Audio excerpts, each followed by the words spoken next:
人走后，子孙如果不祭拜，在地府如何生活？今天我们要讲的不是迷信，很多人总觉得人走了就是两眼一闭，双脚一伸，这一生就结束了，什么都没有了。甚至还有些年轻人会觉得，逢年过节烧香拜拜，中元普渡，这些都只是老一辈留下来的陈规陋习。可是大家有没有静下心来想过一件事？人活着的时候，身体里面是有一口气在的，就是因为这口气让我们的手脚能动，让身体有温度，让眼神有神采，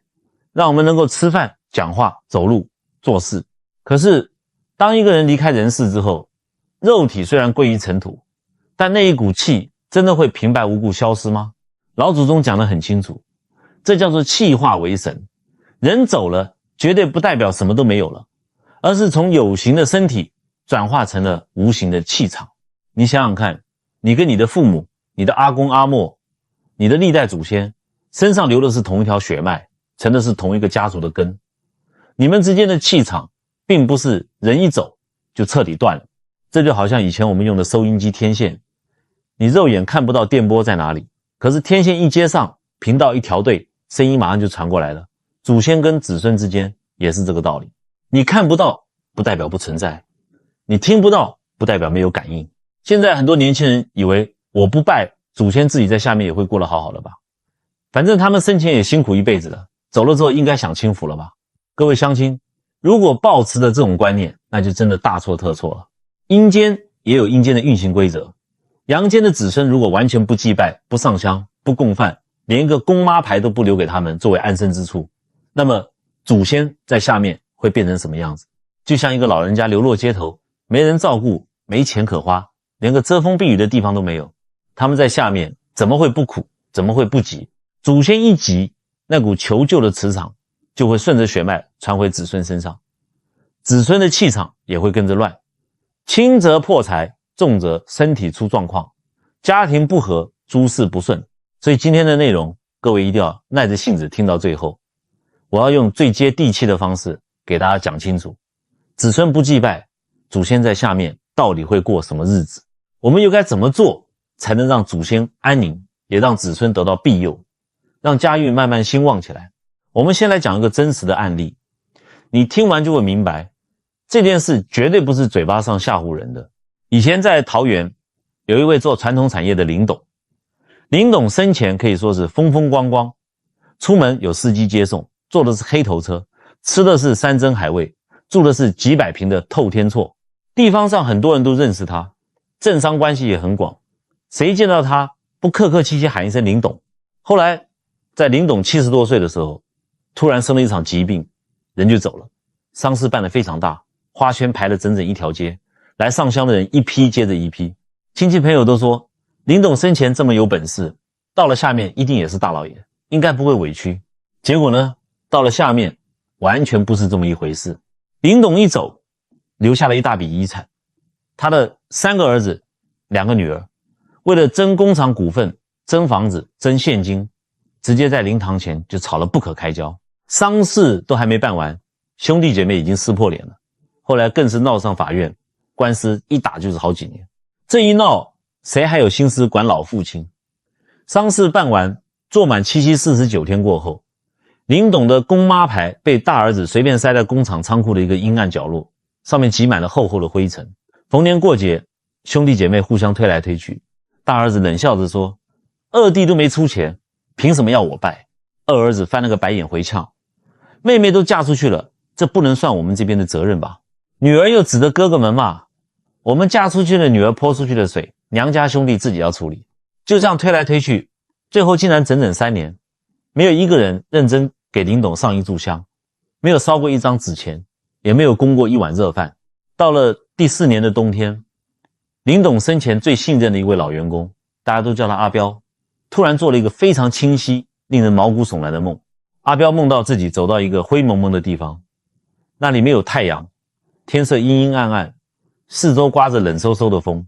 那种冷不是普通的冷，而是像针一样一寸一寸刺进骨头里的阴冷。路边全是一排一排矮矮破破的土房子，看起来又湿又暗。阿彪走着走着，突然从角落冲出一个人，一把死死抱住他的大腿。阿彪低头一看，吓得差点叫出来。这个人头发乱七八糟，打结的像一把枯草，满脸都是黑泥。他身上穿着一件破破烂烂的旧棉袄，灰黑色的棉花都露出来了，全身冻得像秋风中的落叶一样，一直发抖。这哪里还是什么大老板，这竟然就是当年叱咤风云的林董。林董在梦里哭得眼泪鼻涕直流，满脸卑微，手里紧紧攥着一个缺了角的破碗，对着阿彪绝望地喊：阿彪，我好饿啊，我真的冷得受不了啊。阿彪又惊又怕，赶紧蹲下身问：董事长，您怎么会变成这样？您生前出门带的都是几十万的名表，房子那么多，怎么会在这里受这种苦？林董一边用脏兮兮的袖子擦眼泪，一边凄惨地说：阳间的钱我带不下来啊，那几个不肖子3年了，整整3年没给我烧过1毛钱，没给我吃过1顿饭。我在这里没有钱打点，没地方遮风避雨，天天被旁边那些孤魂野鬼欺负。阿彪，看在我以前对你还不差的份上，求求你给我1碗饭吃，烧几件衣服给我吧。话还没说完，旁边阴暗的巷子里突然传来几声极其凶狠的野狗狂吠。林董吓得惨叫一声，全身猛地一缩，连滚带爬的躲进旁边阴暗恶臭的角落里，瑟瑟发抖。阿彪一身冷汗惊醒，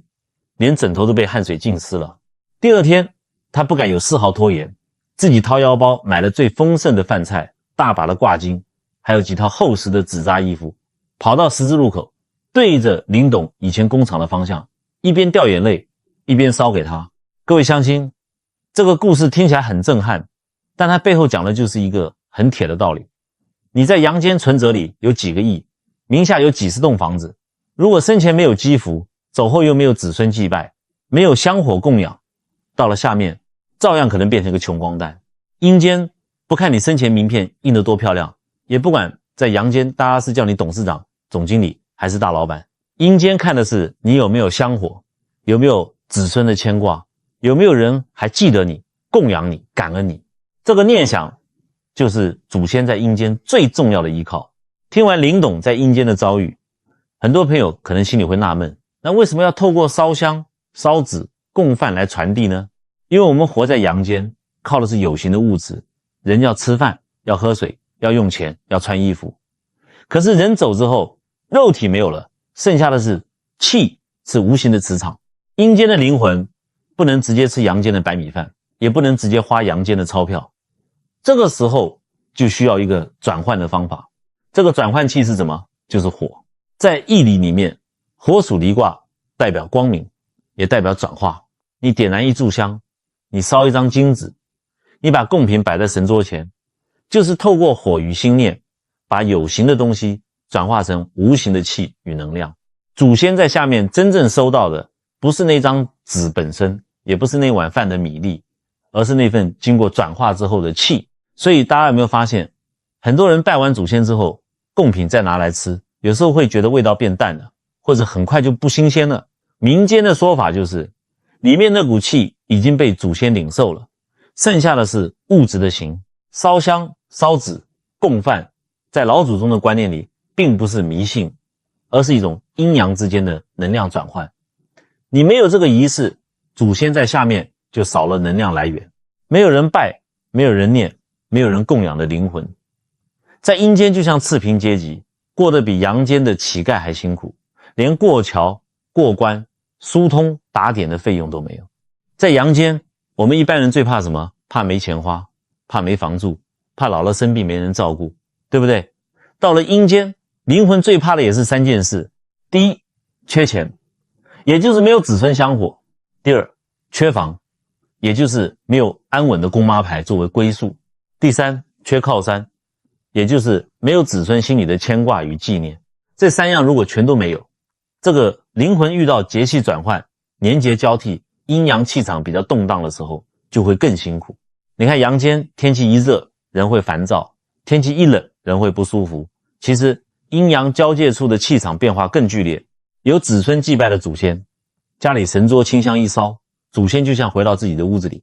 可以安安稳稳带着吸收子孙供养的能量，躲避外面混乱气场的冲击。可是那些没有牌位、没人拜、没人念的祖先呢，那就真的很可怜了。我们再讲一个案例，听完你就会知道，撤掉公妈牌，完全不祭拜，会造成多严重的后果。以前在南部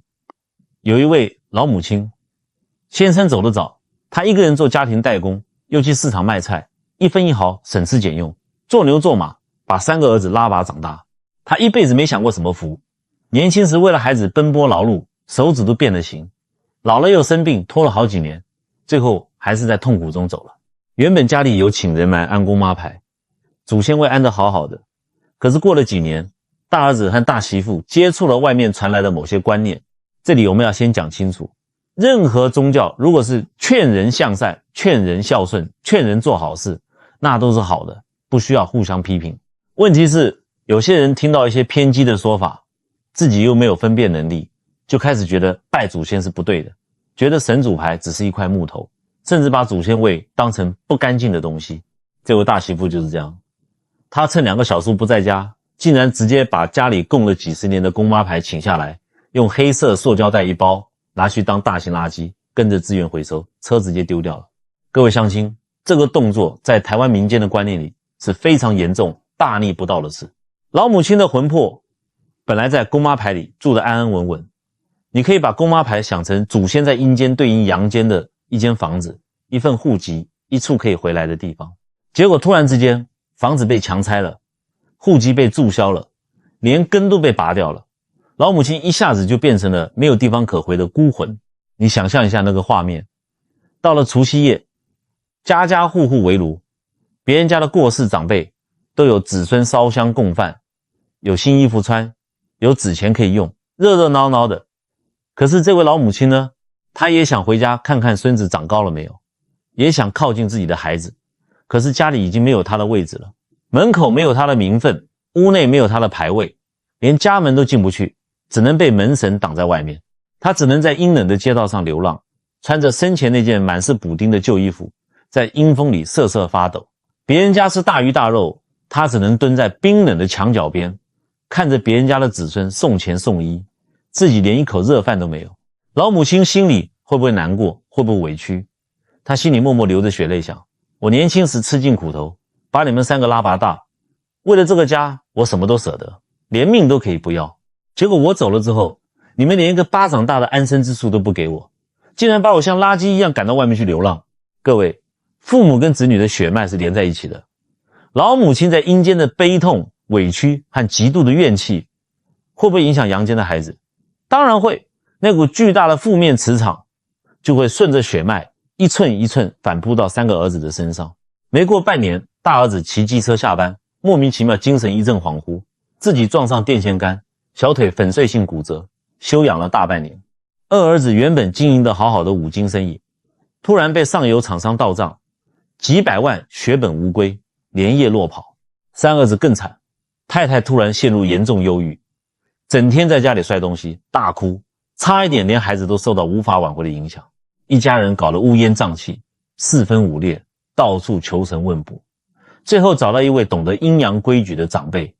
对方一查，气得直接重重拍桌子说，你们这是大不孝啊，你们的老母亲在下面没有地方住，天天哭，天天挨饿，你们还想在阳间过好日子，你们把根都挖断了，家运怎么可能兴旺？各位乡亲，公妈牌绝对不是一块普通的木头，它代表的是祖先在家族里的位置，是祖先与子孙之间的连结。你把牌位撤了，不拜了，等于是把自己的父母阿公阿嬷赶出家门，让他们去睡天桥底下。这样的事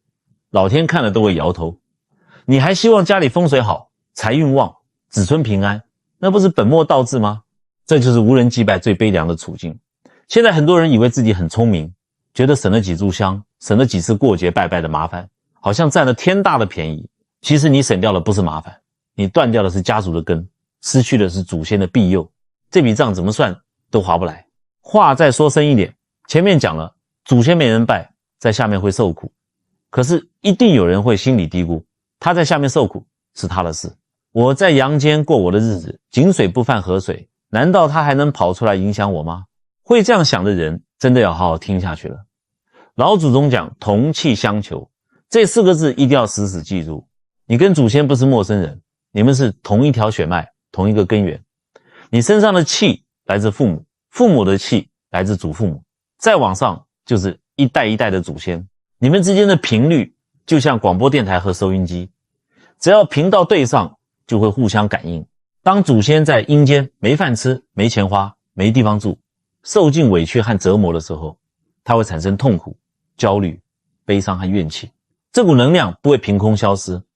它会顺着共同的血脉频率传到阳间的子孙身上。用现代人比较听得懂的比喻，就像两个东西长期连在一起，一边剧烈震动，另一边也会跟着震动。在民间说法里，这就叫阴阳共振。你以为你感觉不到，其实不一定。祖先在下面发出的求救信号打到你身上，最直接的反应就是你的气场开始破洞。气场一破，第一，容易漏财；第二，容易招灾；第三，容易生一些去医院根本查不出原因的暗病。再讲一个铁齿的例子，以前在台北有一位做进出口贸易的张老板，这个人早年出国读过书，满脑子都是现代观念，是标准的铁齿派。他父母走得早，家里原本有一个小神桌，可是他嫌占空间，嫌麻烦，觉得跟家里的欧式装潢不搭。他觉得清明扫墓、中元普渡、逢年过节拜祖先都是浪费时间，完全不符合经济效益。后来他干脆把父母的牌位送到某间灵骨塔，每年花钱缴一点管理费，自己连去看都很少去。几年下来，别说认真祭拜了，连一炷香都没有好好上过。他心里觉得自己很聪明，花一点小钱，省时间、省空间、省麻烦。结果呢，一开始好像没事，但到了第3年，他的运势就像坐云霄飞车一样，直线往下掉。先是原本合作很稳定的国外大客户，突然无预警抽单，让他压了好几千万的库存。接着他太太在高速公路上遇到连环追撞，虽然人没有大碍，却吓出严重恐慌症，晚上根本睡不着，天天要靠吞安眠药才能稍微闭上眼。最可怕的是张老板自己，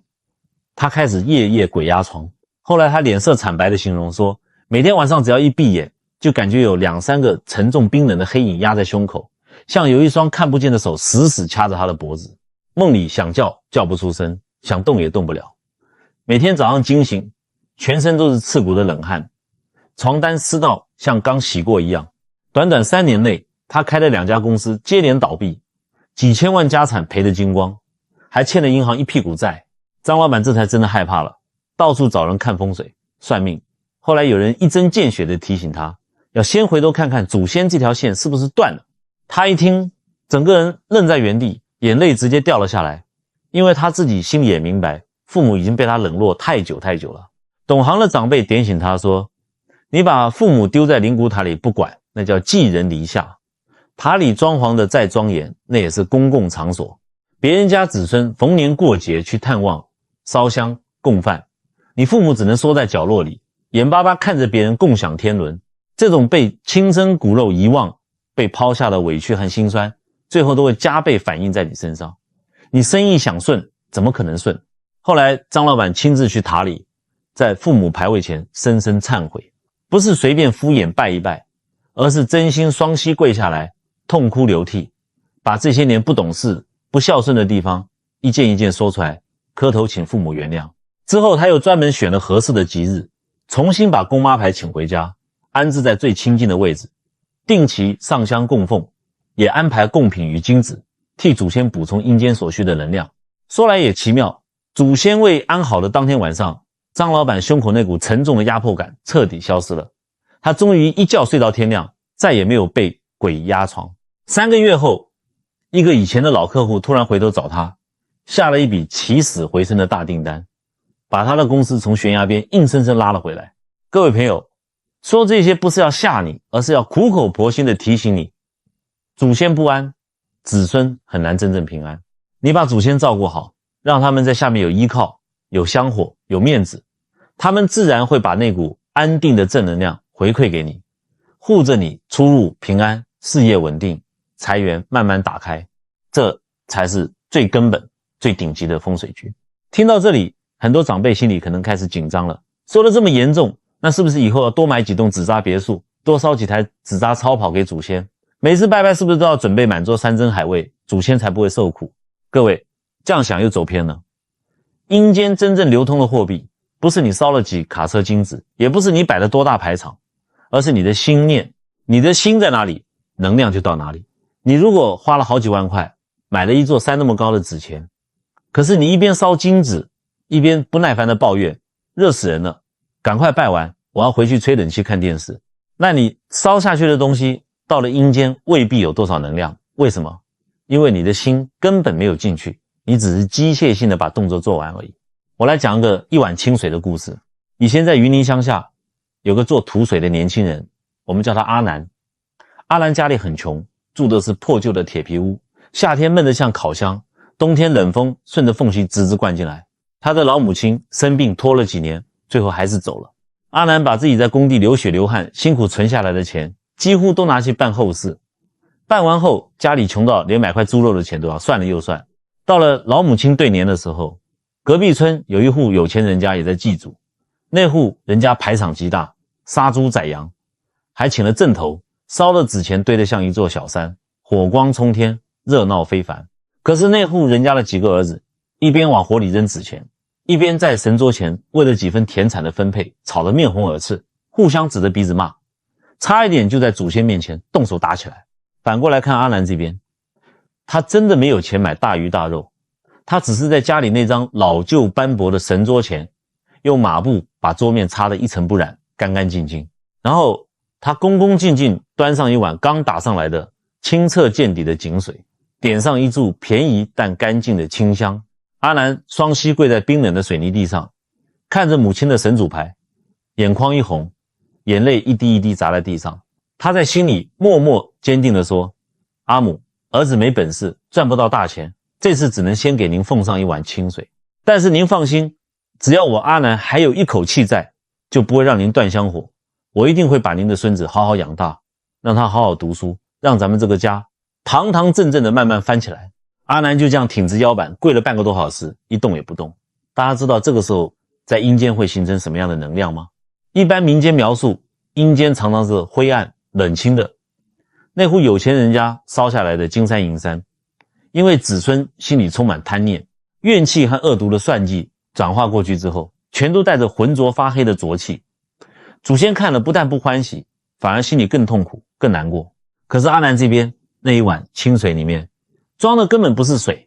装的是儿子对母亲最纯粹最毫无保留的孝心。那股能量就像一道温暖极其明亮的金黄色光芒，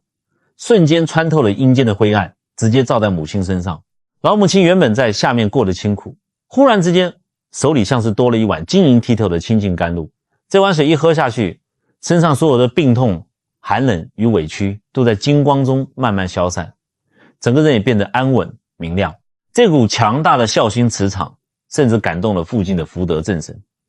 土地公最重视什么？重视孝道善念朴实。土地公看到这个家虽然贫穷，但子孙有心，便会暗中庇佑，让这个祖先有一个安稳的位置，也让他有能力反过来护持阳间的子孙。后来阿南的儿子，也就是老母亲的孙子，读书的时候家里没钱补习，只能在昏暗微弱的台灯下念书。可是他常常觉得头脑特别清晰，读到快打瞌睡时，仿佛有一阵慈祥凉凉的风拂过脸颊，让他瞬间又有精神考试遇到不会的题目，脑中也常常突然浮现出灵感。民间说法认为，那就是老母亲在下面用自己积累来的福报，拼尽全力暗中帮助这个乖孙。后来这个孙子非常争气，一路考上国立大学，最后还考上稳定的铁饭碗公职，彻底翻转了这个贫困家庭世世代代的命运。各位乡亲，听完这个故事，你还会觉得祭拜是在比排场吗？一定要死死记住一句话，万物皆有灵，唯有心念最通神。你对祖先那份牵挂，那份感恩，那份恭敬，才是阴阳两界最强大最坚不可摧的桥梁。你没有钱没关系，点一炷香，供一杯水，只要心诚，祖先一样能收到最珍贵的能量。可是如果你心术不正，拜拜时满嘴抱怨，祖先在下面也未必受用，甚至会觉得是一种折磨。所以下次逢年过节拜祖先的时候，先把心里的烦躁和杂念通通放下，安安静静站在公妈牌前，用心跟祖先说说话，感谢他们的庇佑，告诉他们子孙一直都记得他们，这才是真正的祭拜，这才是真正能够改变家族磁场扭转命运的力量。讲到这里，我相信很多住在大楼公寓的朋友心里可能会开始想，道理我都懂，我也不是不孝，可是现在台湾很多住宅都有管委会规定，不能点香，不能烧金纸，有些大楼连阳台排烟都很严格。家里空间小，也没有地方摆神桌，我总不能为了拜祖先，天天跟邻居吵架，或是被管委会开罚单吧。这个问题非常实际，也是现在很多台湾家庭都会遇到的难题。尤其住在电梯大楼、高级社区大厦的人，真的不是不想拜，而是环境有限制。但是大家要记住，祖先与神明并不是不懂现代社会的生活方式。我们阳间有社区管理，有消防安全，这些也都要绝对尊重，不能因为拜拜就造成火灾危险或影响邻居作息。那怎么办？既然物理空间受限，我们就要懂得用气场来变通。在风水与民间信仰里，这叫引气与借气。来讲一个台中王经理的案例，大家仔细听，看他最后是怎么完美解套的。王经理在中科当高阶主管，收入很好。前几年他在台中七期买了一间豪宅，装潢的非常气派。他平时也很喜欢研究命理、风水，家里哪里摆聚宝盆，哪里要开长明灯聚气，都花重金请人看过。可是这栋豪宅的管委会非常严格，明文规定全栋禁火，不能点香，不能烧金纸，也不鼓励在家中设置明显的祭祀空间。王经理心里想，现在讲究环保，我把公妈牌请到大庙或宝塔里，每年清明去看一次就好了，家里干干净净，风水应该更好。结果牌位送走之后，不到半年，家里开始出现一连串莫名其妙的不顺。他原本认为很旺的风水局，好像完全失去了动力。公司里原本10拿9稳的升迁机会，硬生生被一个空降的人抢走。太太原本身体不错，却突然开始整天头晕目眩，去医院做遍了断层扫描，也查不出任何问题，就是整天站不稳，晚上睡不好。王经理自己也觉得心里发毛，每天回到装潢的像5星级饭店一样的家，却总觉得背后凉凉的，毫无生机。他低头看自己原本红润有光的手掌，也变得暗淡发青。事业线旁边还莫名冒出很多杂乱的阻碍纹，他开始慌了，找信任的老师询问。对方一看就说，你家风水摆得再漂亮，可是祖先这条血脉线如果断掉，根基就彻底空了。你自己住在豪宅里吹冷气，却把祖先长期放在外面不闻不问，祖先没香火，没供养，天天看别人家子孙逢年过节去探望，心里当然委屈寒心。祖先的气场一乱一哀怨，你家里那些聚宝盆、水晶洞的风水局瞬间就会被冲散。王经理一听，吓得脸色发白，他焦急地问，可是我家大楼真的不能点香，不能烧金纸，管委会盯得很紧，那我到底该怎么办？这时候就要懂得变通，不能在家里烧，不代表完全不能祭祖，不能在家里点香，不代表心念就断了。最好的方法就是借土地公庙作为中转。土地公在台湾民间信仰里，就像地方上的李长伯，也是阴阳之间最重要、最亲民的传递站。你家附近的土地公庙，就是最接地气、最容易沟通的地方。可以怎么做呢？在家中找一个干净、不杂乱的位置，不一定要大张旗鼓钉大神桌，可以准备一块干净的红布，或是一张固定的小桌子。每逢初一、15、清明、中元、冬至、除夕，或是家族重要日子，就端上一杯干净的清水，保持桌面整齐。不方便点香的人，可以双手合十，用心默念某某家历代祖先子孙某某。因为居住环境与社区规定限制，无法在家点香焚烧，此时在此以一杯清水万分诚心恭请祖先前来领受，也请祖先安心，子孙绝对没有忘记您们。这叫以心引气，用水作为载体。因为水在八卦中属坎，是流动的能量。水在民间观念里本来就有承载、流通、净化的强大意义。你心念到了，气就到了。同时也准备适量贡品与金子，带到附近土地公庙，按照庙方规定祭拜，千万不要乱烧，也不要违反环保规定。到了土地公庙后，先向福德正神禀报，福德正神在上，姓氏某某因为家中不便焚烧金子，特备贡品与金银财帛，恳请福德正神做主，代为转交给某某家历代祖先，让祖先能够领受，也保佑家中老少平安。这就是请土地公代收代付。你透过正当的民间信仰管道，把心意稳稳地传出去，再加上自己的诚心，祖先自然能清晰地感应得到。王经理回去之后，就照这个方式严格执行。每逢节日，夫妻两人会亲自去土地公庙虔诚祭拜，在家里也固定供上一杯清水，安静地闭上眼感恩祖先。不到3个月，他太太那种找不到原因的头晕慢慢好了，脸上的气色也重新变得红润。王经理在公司里的局势也出现奇迹般的转机。原本抢走他位置的空降主管，因为个人操守问题被高层直接调走，老板重新重用王经理，让他接下更核心的职务。王经理再看自己的状态，整个人精神饱满，手掌的红润度、事业线的清晰度都慢慢回到了巅峰状态。所以各位乡亲，大家一定要明白，祭拜祖先不是做给外人看的，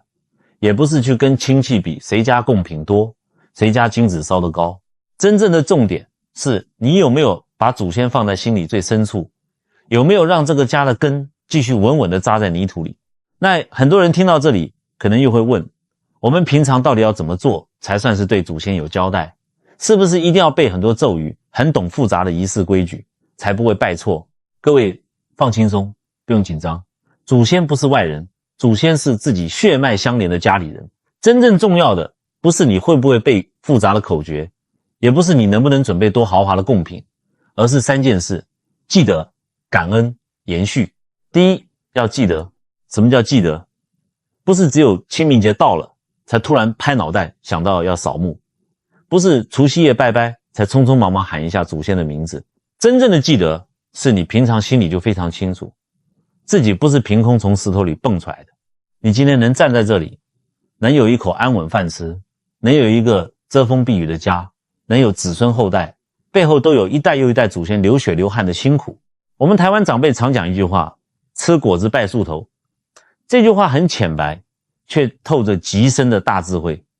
你今天吃到甜甜的果子，就要知道这棵树当初是谁弯着腰种下来的。你今天住在一个家里，也要知道这个家不是你一个人凭空打出来的，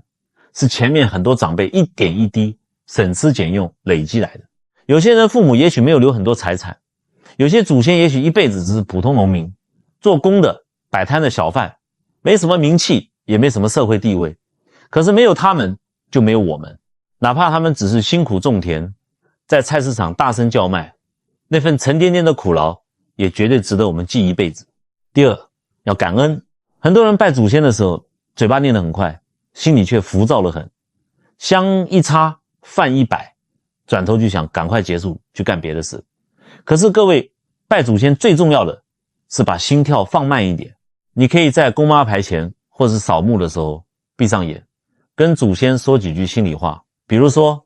感谢你们以前辛苦打拼，才有我们这个家。子孙如果以前有做得不够的地方，请你们多包涵，也请你们安心，我们会好好做人，好好过日子，绝对不给你们丢脸。这些话看起来非常简单，可是里面有孝心，有悔意，有感恩，这股气打到阴间，力量就非常强大。祖先最怕的从来不是你贡品少，祖先最怕的是子孙把他们彻底当成空气。老人家在世的时候，最开心的是什么？不是一定要去吃5星级大餐，而是孩子愿意推开门回来看一眼，愿意坐下来耐心地讲几句话。到了阴间，道理一模一样。你愿意记得，愿意感恩，愿意对他们说几句真心话，那份穿透阴阳的温暖，他们一定感应得到。第三，要延续。所谓延续，绝对不限于生个儿子，延续香火那么肤浅，更是延续家风。一个家真正能够兴旺发达，不是因为祖先牌位做的是最贵的木头，装备是最豪气的排场，而是子孙有没有把长辈身上好的品质传下去。如果祖先生前勤俭，你就不要铺张浪费，挥霍无度；如果祖先生前重情重义，你就不要为了几个臭钱跟兄弟姐妹对簿公堂；如果父母一辈子教你做人要老实实在，你就不要为了利益去坑蒙拐骗，害别人。你对兄弟姐妹多一点包容，对家中长辈多一点照顾，对晚辈多一点耐心，对社会多一点善意。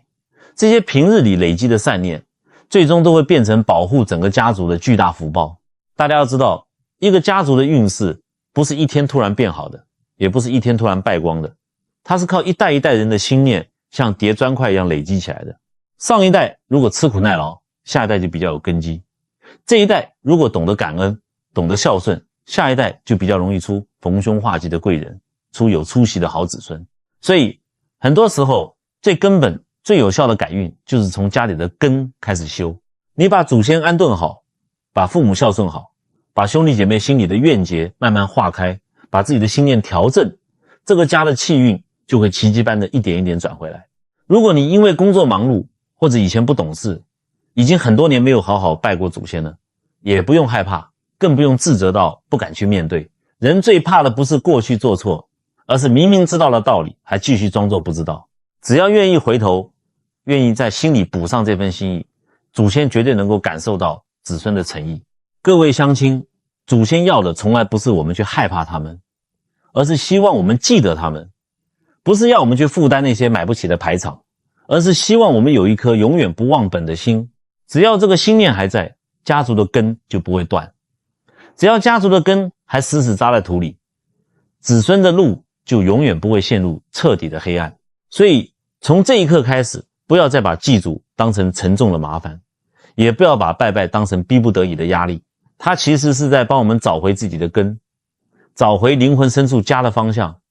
也找回内心那份最朴素最珍贵的孝道。我们前面讲了这么多，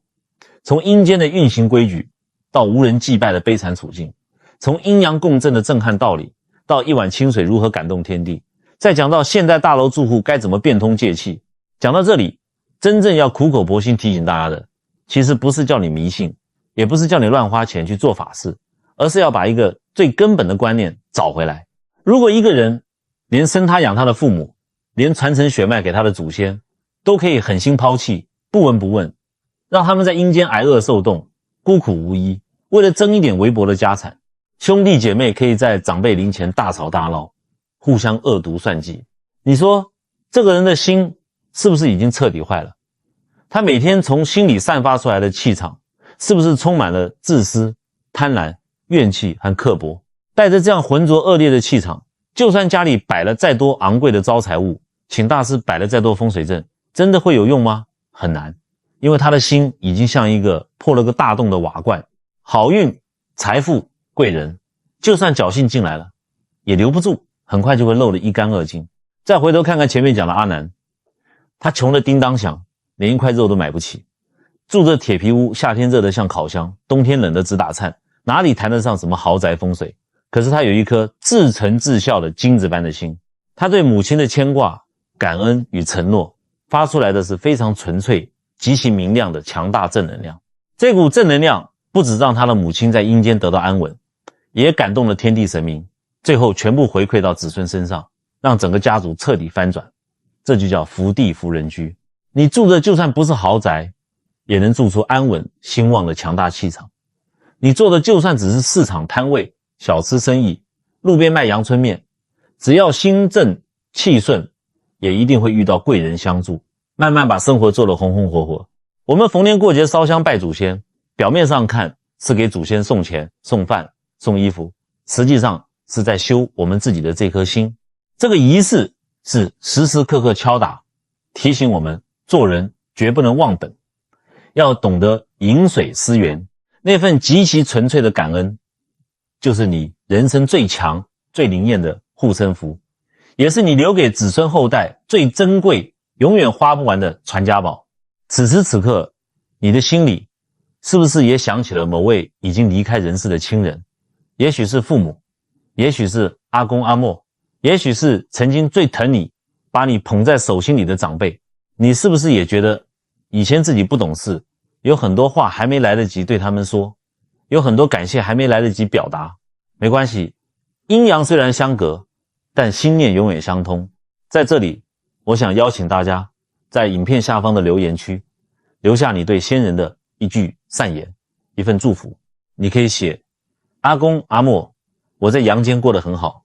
请你们放心，也愿你们在另一个世界安稳自在。你也可以写：愿我们家历代祖先离苦得乐，也保佑子孙平平安安、顺顺利利。大家千万不要小看这句留言，